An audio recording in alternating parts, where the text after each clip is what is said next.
así como tú describes todo este recorrido por las distintas problemáticas sociales, por los restos, lo que se traduce en restos de lo que no absorbe el sistema global, ¿no? Todas estas poblaciones vulnerables, todas estas problemáticas en Europa y en Latinoamérica. ¿Cómo notas tú la situación, Vincenzo, del año 2000 al 2020? ¿Cómo la describirías tú, la situación social, los problemas sociales y las poblaciones vulnerables? ¿Cómo las ves a 20 años de distancia? L'esperienza del Covid-19, empiezo dal 2020 para regresar atrás, es un poco, como se podría decir, una prueba de esfuerzo, ¿no? Como uno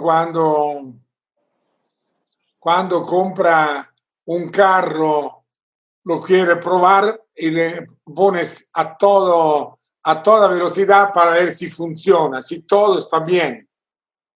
Entonces, el COVID lo he visto en esta forma. ¿Qué quiero decir?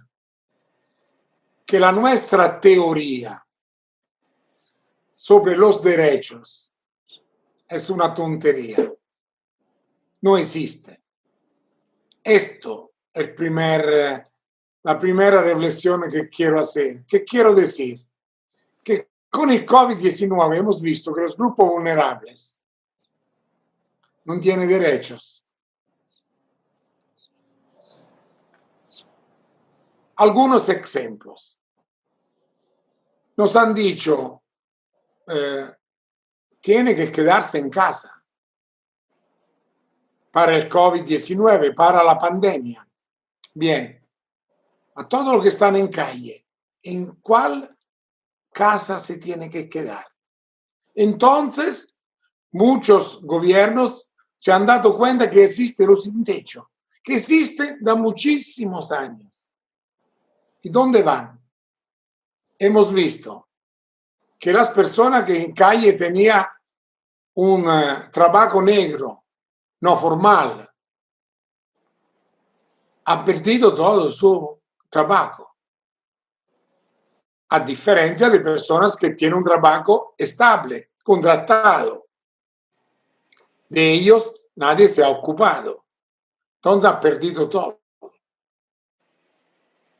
Lo mismo sobre el tema de salud. Quien tiene realmente dinero se paga la salud. Quien no tiene se queda enfermo. Nosotros en Italia tenemos la suerte de tener una salud pública para todos. Ma en México, por ejemplo, no hay. Estados Unidos no hay. La salud es privada. El costo de la salud es privado. También el tema de la escuela. La escuela pública y la escuela privada. Entonces, ante todos, quiero decir, la teoría sobre los derechos, que somos todos iguales, no funciona. No funciona. El tema, por ejemplo, de vivir en una sociedad entre pares, no existe. El tema del maschilismo, del machismo, disculpe, continúa a ser muy fuerte en todo el mundo. ¿Cuántos feminicidios hay en México? Ma en Italia lo mismo, hay muchísimos, porque el poder masculino continúa a ser un tema relevante sobre el cual no se trabaja en términos de crear una cultura decimos, de relación entre pares. Lo mismo, el tema de la pobreza. Yo creo que sobre esto no se está trabajando por nada. Hemos creado siempre más una situación de empobrecimiento, se dice así, me parece, siempre más fuerte. Esto es un tema que los países más vulnerables son siempre más pobres. Y también la cooperación internacional hizo un trabajo pésimo, pésimo, porque no permitieron de construir en estos países pobres la fuerza para poder salir de esta situación. Al revés, le han dado asistencia y beneficencia, robándole todas las materias primas que estos países tenían y regresando, vendiendo herramientas, equipamientos, todo esto a un costo increíble. Entonces, hay un libro muy interesante que hice una gran profesional de África que ha trabajado muchos años en la cooperación internacional, entonces que conoce muy bien esto. El título es La caridad que mata, que quiere decir que la caridad no ayuda, mata, porque no permite de salir de la situación de pobreza. Esta es una situación muy complicada, porque esto también ha creado una situación de gran conflicto entre las personas, los ciudadanos. Hemos visto en estos últimos años en Europa que no hablan mal o no maltratan los pobres, los ricos, lo maltratan las personas que son menos pobres de ellos y se sienten en el derecho de maltratar los últimos de la tierra. Entonces, las personas de la vida cotidiana muchas veces son personas que maltratan a las personas que viven en situación más vulnerable, donde ellos también vivían esta situación, que es un poco la gran experiencia de la migración. Hoy migran en todo el mundo. Hay 220 millones de personas que migran. Ma la pregunta es siempre la misma. ¿Por qué migran? Porque les gusta. Y también aquí tenemos la doble cara. Por ejemplo, México es un país de migración total. ¿Cuántos mexicanos hay en Estados Unidos? Bien. En México hay una política migratoria pésima. Hasta el último gobierno había casi un cierre de noi. Es la experiencia que hemos vivido de la caravana el año 2018-19 es un símbolo muy, muy interesante y también a nivel de iconografía de alta reflexión. ¿Por qué las personas de Centroamérica van a México para ir a Estados Unidos? ¿Por qué las personas de Venezuela van a Brasil? ¿Por qué los brasileños llegan en Portugal? ¿Por qué Entonces, es un tema. ¿Por qué de África llegan a Europa?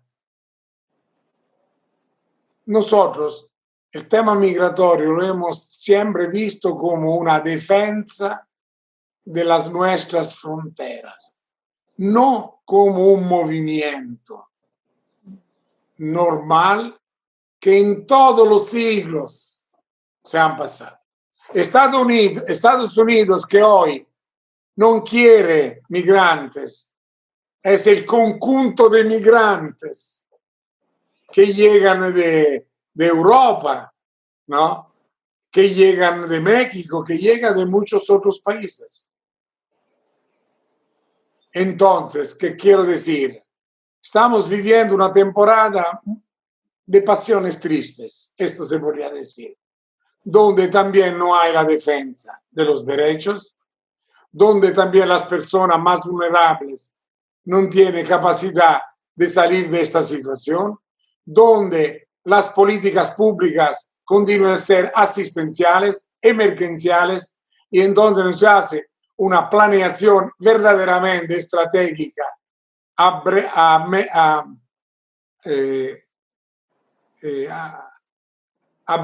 a medio, a largo plazo, no se hace. No hay esta visión fuerte de invertir, por ejemplo, en los jóvenes en América Latina. Tenemos países donde el 40, el 50% tienen menos de 30 años. ¿Y cómo no invertir con ellos? O en las mujeres. ¿Cómo no invertir capacitación profesional? También el tema empresarial. ¿Cómo poder construir nuevos modelos de economía social, de economía circular, como se llama hoy? La capacidad de producir un sistema de equidad social más fuerte. El tema de los bancos, que no son éticos. Al revés, tenemos experiencias internacionales de banco éticos. Yo le he propuesto a la BUAP nel doctorado de economía social que ellos tenían, fui a dar conferencias sobre el tema de economía social, de la empresa, de la emprendeduría social, de construir cooperativas sociales donde somos todos iguales y donde todos podemos trabajar para defender nuestro trabajo. Es una forma nueva de modelo de empresarial, donde podemos también permitir que muchas personas no pueden terminar su vida entrando en la criminalidad organizada o en la microcriminalidad, porque es el único lugar donde tiene trabajo. Yo creo que tenemos que hacer una fuerte reflexión internacional sobre esto. El narcotráfico, la mafia italiana o la camorra italiana o la 'ndrangheta italiana. Nosotros tenemos 5 tipos de mafias, somos expertos. Hemos exportado en todo el mundo la mafia. Ma la mafia italiana produce empleo. Y también el narcotráfico mexicano produce empleo. Entonces, ¿cómo podemos romper esta cadena? ¿Cómo podemos romper esta situación increíble? ¿Cómo podemos crear una sociedad de alta transparencia y honestidad, que es el primer modelo de una intervención social que tenga fuerza? Todo esto, entonces veo en 20 años. Entonces, por un lado veo una sociedad civil a veces luchadora, más fuerte, que pero a veces no tiene una fuerza para poder construir políticas públicas. Es débil en esto. Por ejemplo, en México, yo veo muchas organizaciones de la sociedad civil que son sobrevivientes. ¿Qué significa esto? Que no tiene recursos económicos para sobrevivir, que tiene un pequeño proyecto que termina. Entonces, muchos operadores sociales trabajan un año y después no tienen trabajo. Al revés, la sociedad civil mexicana tendría que tener muchos recursos económicos para poder construir con fuerza un proyecto en una dimensión público-privada de lo que nosotros llamamos welfare mix integrado, donde podemos valorar lo bueno, la pasión, la creatividad, la innovación que la sociedad civil mexicana tiene en términos de programas, proyectos, intervenciones, acciones, capacitaciones, como ustedes. Mas no se puede pensar que una organización de la sociedad civil mexicana necesita que le llegue un dinero, un pequeño dinero, de una fundación de Noruega para un año, o de Estados Unidos, o de USAID para medio año, o Indesol, Sedesol, que funciona a veces no funciona, para financiar intervenciones que tendría que ser financiaciones estables a 3, 5, 10 años, para construir un modelo nuevo de innovación social. Este es un ejemplo, mas podría ser otros. El tema de la responsabilidad civil de las empresas. En México existe, ma es una finción colectiva. ¿Cuántas realmente empresas mexicanas se invierten realmente en proyectos de innovación social? No en asistencia. Te doy colchones para los niños, caramelos, helados. No, invierten en innovación social para construir un proyecto en un barrio marginal, intervención de tratamiento comunitario, construir una psicoterapia de calle, promover una capacitación profesional, una emprendeduría de jóvenes que puede construir su vida y su futuro. No existe.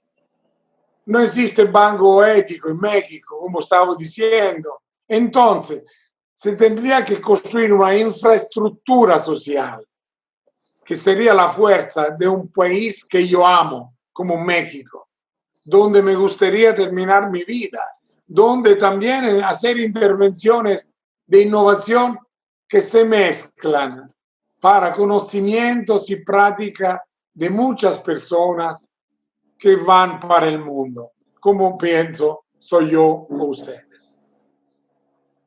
Sí, esto que tú dices toca puntos muy sensibles, Vincenzo, porque justo yo iba a la siguiente pregunta pensando en estos cambios drásticos que se han visto en las problemáticas.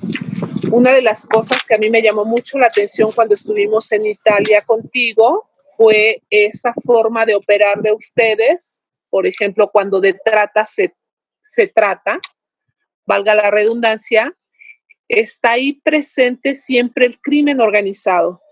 Y acá en México, cuando tú hablas de trabajar en Tepito, por ejemplo, sabemos muy bien los mexicanos que el crimen organizado ahí se ha incrementado, se ha descarado de una manera impresionante. Entonces, creo que en este momento en México los organismos, la sociedad civil, además de estar un tanto fragmentada ya en cuanto a organizaciones se trata, es una situación totalmente distinta a la del año 2000, que nosotros coincidimos finales de los 90, principios de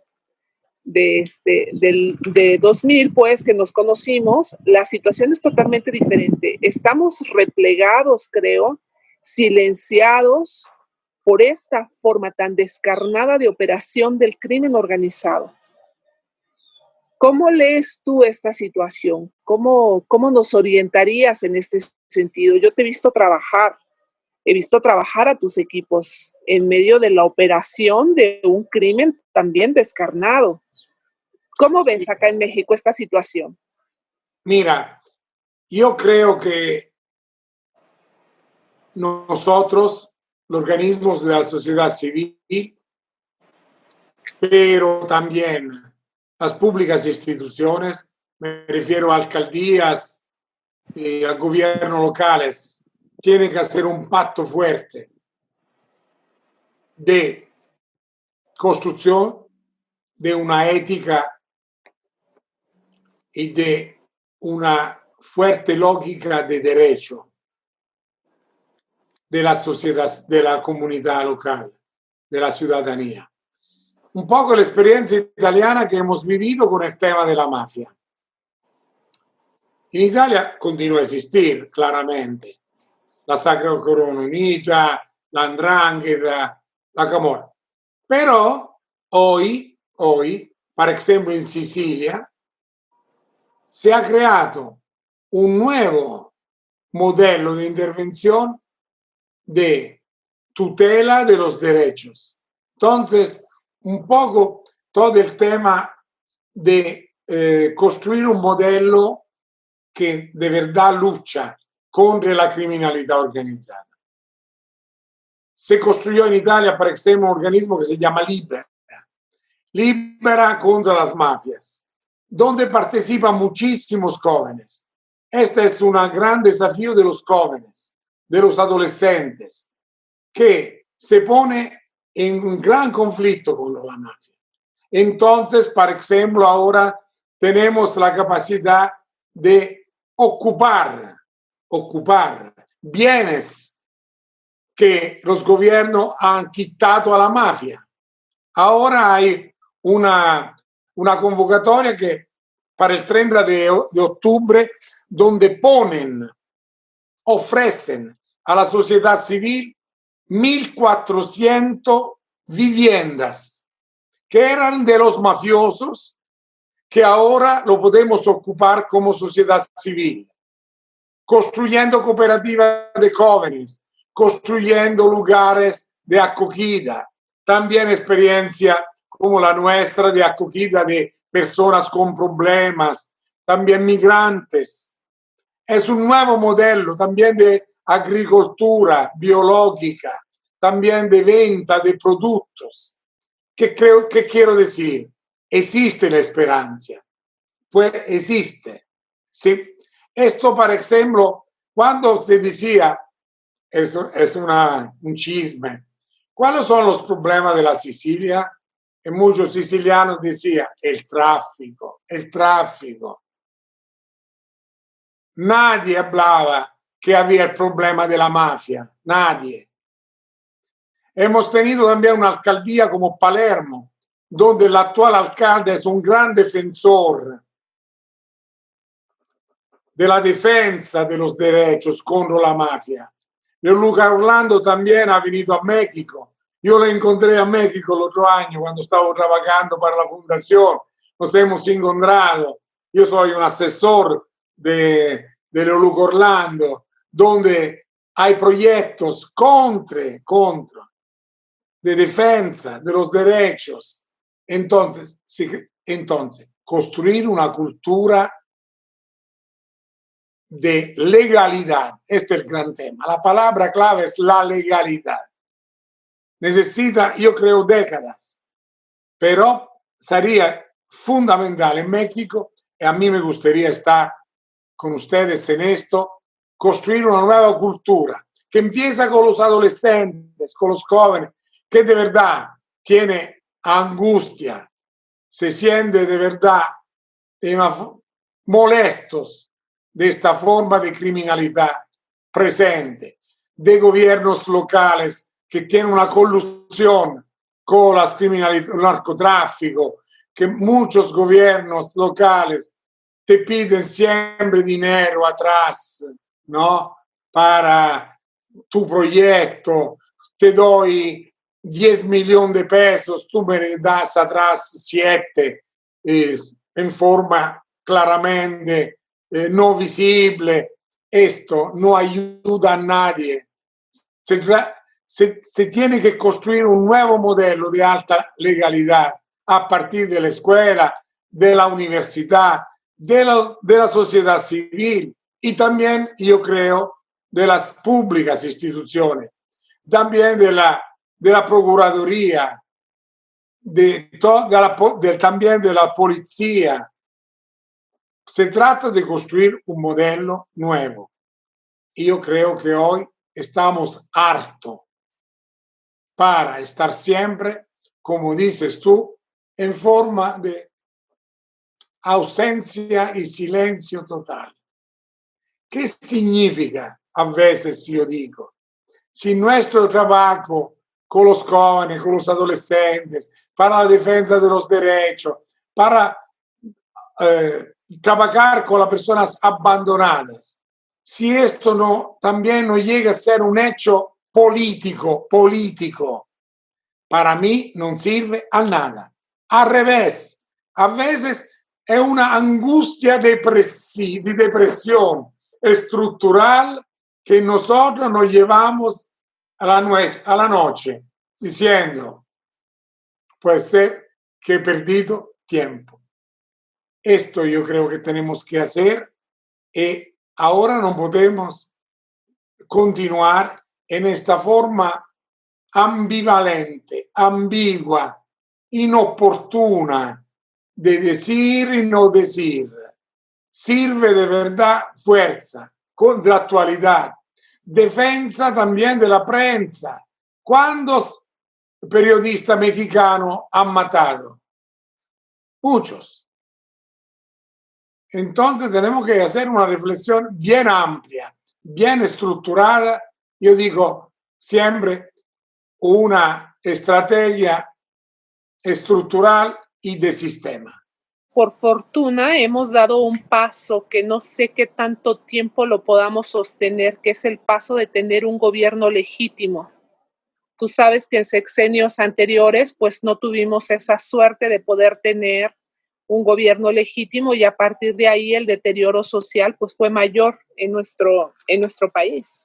Pero entiendo muy bien esto que tú nos propones, que se trata de construir el futuro para los que no tienen presente y construirlo con ellos. Sí, también, por ejemplo, experiencias que yo he propuesto, por ejemplo, al Instituto Mexicano de la Juventud, por ejemplo, experiencias de servicio civil. En Italia hemos tenido 800,000 jóvenes que en estos últimos 5 años han hecho un año de experiencia civil. ¿Qué significa? Jóvenes entre los 18 y 29 años puede tener un año de su vida en una experiencia de cultura de la legalidad. ¿Qué significa? Yo voy un año a trabajar a on the road. Yo he tenido en estos años 50 jóvenes que estudian a la universidad o que no estudian y hacen un año con nosotros.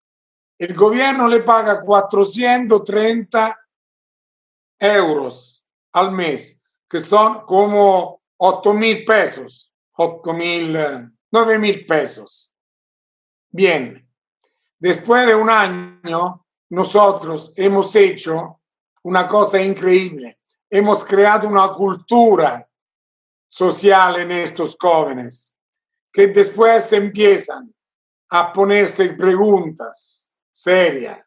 Hemos puesto, decimos, un pequeño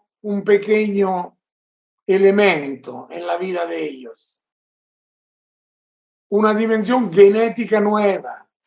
Invertir en esto es importante. Significa que si nosotros no empezamos con los jóvenes a darle un nuevo modelo de cultura social, de defensa de los derechos, de cultura de la legalidad, entonces en México sería importante construir experiencias como esta, el servicio civil o otras experiencias de emprendeduría juvenil. Empezamos con 2 grupos sociales, jóvenes y mujeres. Con ellos se puede luchar y ganar. Y mira que lo dices tú con toda esta experiencia y nos ubica perfecto en la reflexión y en las líneas de acción de las cuales nos sentimos, he de decirte, muy, muy orgullosos de venir de esta transmisión tuya, de esto que tú has hecho en distintos países. En México, sin duda, hay una línea de trabajo de esta que se construyó en los 90, en el 2000 y tantos, y esto que tú has seguido construyendo hasta el día de hoy en el centro histórico. Por fortuna está toda esta línea de pensamiento, que es una línea italiana, sin duda, por toda la ventaja que ustedes nos llevan en estas nociones de lo social, en estas lecturas de lo social, que hacen precisamente el valor de la migración, ¿no? Este valor civilizatorio de la migración en contra de las fronteras, de las absurdas fronteras. Ojalá tengamos oportunidad de seguir intercambiando. Nos encantaría poder seguir trabajando contigo, Vincenzo. Siempre un gusto. Tenemos siempre muchas cosas que consultarte. Entonces, ese sería un intento. No sé si tú pudieras decirnos ahora algo para los equipos de trabajo. Yo sé que en esto que has dicho, ya has dicho bastante, porque has dado una línea, has destacado esta línea de la importancia del trabajo social, del servicio social, que en México era todo un valor. Y de estos elementos que tú dices, de estos pasos que tú dices, yo identifico a mi país dando tumbos como intentando hacer este programa de Jóvenes Construyendo Futuro, precisamente, es un esfuerzo bien intencionado, pero falta afinarlo. Entonces, en fin, me parece importantísimo esto que tú has dicho hoy. De verdad, me parece que es una orientación muy clara, es una cátedra para quien guste escucharla, para orientar el trabajo en México. Finalmente, Vincenzo, para no hacer más larga esta conversación, que sabemos que tú tienes también muchas cosas que hacer y que quisiéramos dejar abierta la puerta para poderte consultar en otro momento. Tengo que cenar ahora. Sí, y tienes Después, que hacer un libro, un recetario culinario sí, también. sí, absolutamente. De verdad, mi futuro creo que lo voy a terminar como abriendo un restaurante en Centroamérica o en una playa mexicana de cocina internacional. Esto sería el gran desafío que creo podría realizar en la próxima década. Sí, y que lo hemos visto ya también en Italia funcionando como proyecto social lleno de jóvenes, como proyectos de prevención y de tratamiento de las adicciones en restaurantes, en cafeterías, en centros de escucha. ¿Qué faltaría entonces, Vincenzo, en esta conversación que tú creas que sea pertinente decir? De verdad, la única cosa que creo importante en este momento es que ustedes pueden de verdad dibujar un plan a medio y a largo plazo de protagonismo de la sociedad civil, donde capacitar profesionales competentes, capaces, que tengan una experiencia de doble sentido, de práctica y de teoría, donde podemos de verdad ofrecer a ellos un contrato de trabajo fijo y estructurado en el tiempo, y esto significa poderlo contratar con organismos públicos que no pueden continuar a olvidar todo esto y a esconderse abajo de la arena, y al mismo tiempo pensar en un futuro con una cultura fuerte de la legalidad, donde nuestros proyectos reales son los nuestros sueños. Esto creo. Gracias, Vincenzo. Pues nosotros que nos formamos contigo, seguimos y seguiremos soñando y haciendo al mismo tiempo. Muchísimas gracias.